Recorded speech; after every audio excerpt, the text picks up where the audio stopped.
इस कहानी को शुरू करने से पहले तमाम नए आने वाले दोस्तों से गुजारिश है कि हमारे चैनल को सब्सक्राइब कर दें और बेल के निशान को प्रेस कर दें ताकि हमारी हर नई आने वाली स्टोरी आप तक आसानी से पहुंचती रहे।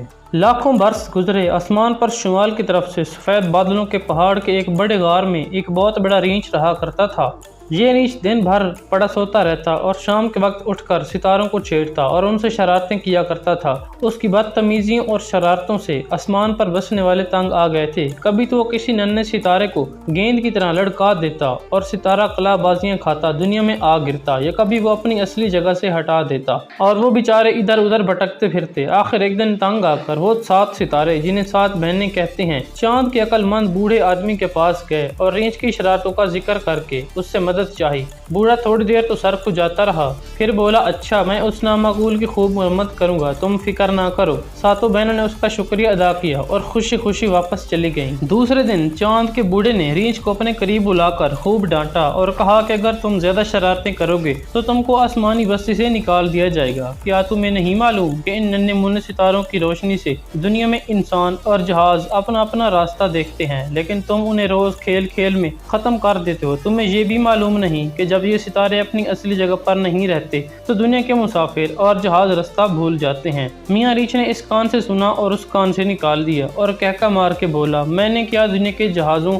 और मुसाफिरों की रोशनी का ठेका ले लिया है जो उनकी फिक्र करूं। ये कहकर रींछ चला गया। जाने के बाद बूढ़े ने बहुत देर सोचा कि इस शैतान को किस तरह काबू में लाऊं। यकायक उसे ख्याल आया कि ओरियन देव से मदद लेनी चाहिए। ओरियन देव एक ताकतवर सितारे का नाम था जो उस जमाने में बहुत अच्छा शिकारी समझा जाता था और उसकी ताकत की वजह से उसे देव कहते थे। ये सोचकर बूढ़े ने दूसरे दिन ओरियो देव को बुलावा भेजा। उसके आने पर बड़ी देर तक दोनों में कानापोसी होती रही। आखिर ये फैसला हुआ कि वो आज शाम रींछ को पकड़ने की कोशिश करे। चुनाचे रात गए ओरियन देव ने शेर की खाल पहनी और रींछ के गार की तरफ चला। जब रींछ ने एक बहुत बड़े शेर को अपनी तरफ आता देखा तो उसके अवसान खता हो गए और वो नन्हे मुन्ने सितारों से बनी हुई इस सड़क पर जो परियों के मुल्क को जाती है और जिसे हम कहकशां कहते हैं, बेतहाशा भागा। आखिर बड़ी दौड़ धूप के बाद ताकतवर शिकारी ने मियाँ रींछ को आ लिया और उनको पकड़कर आसमान पर एक जगह कैद कर दिया जहाँ वो अब तक बंधे खड़े हैं। अगर आप रात को कतब सितारे की तरफ देखो तो तुम्हें उसके पास ही रींछ बंधा नजर आएगा, जिसको उन 7 बहनों में सब 4 पकड़े खड़ी हैं। बाकी 3 बहनों ने उसकी दुम पकड़ रखी है। अगर तुम आसमान पर नजर दौड़ाओ तो तुम्हें ओरियन देव भी तीरों कमान लिए रींछ की तरफ निशाना लगाए खड़ा नजर आएगा।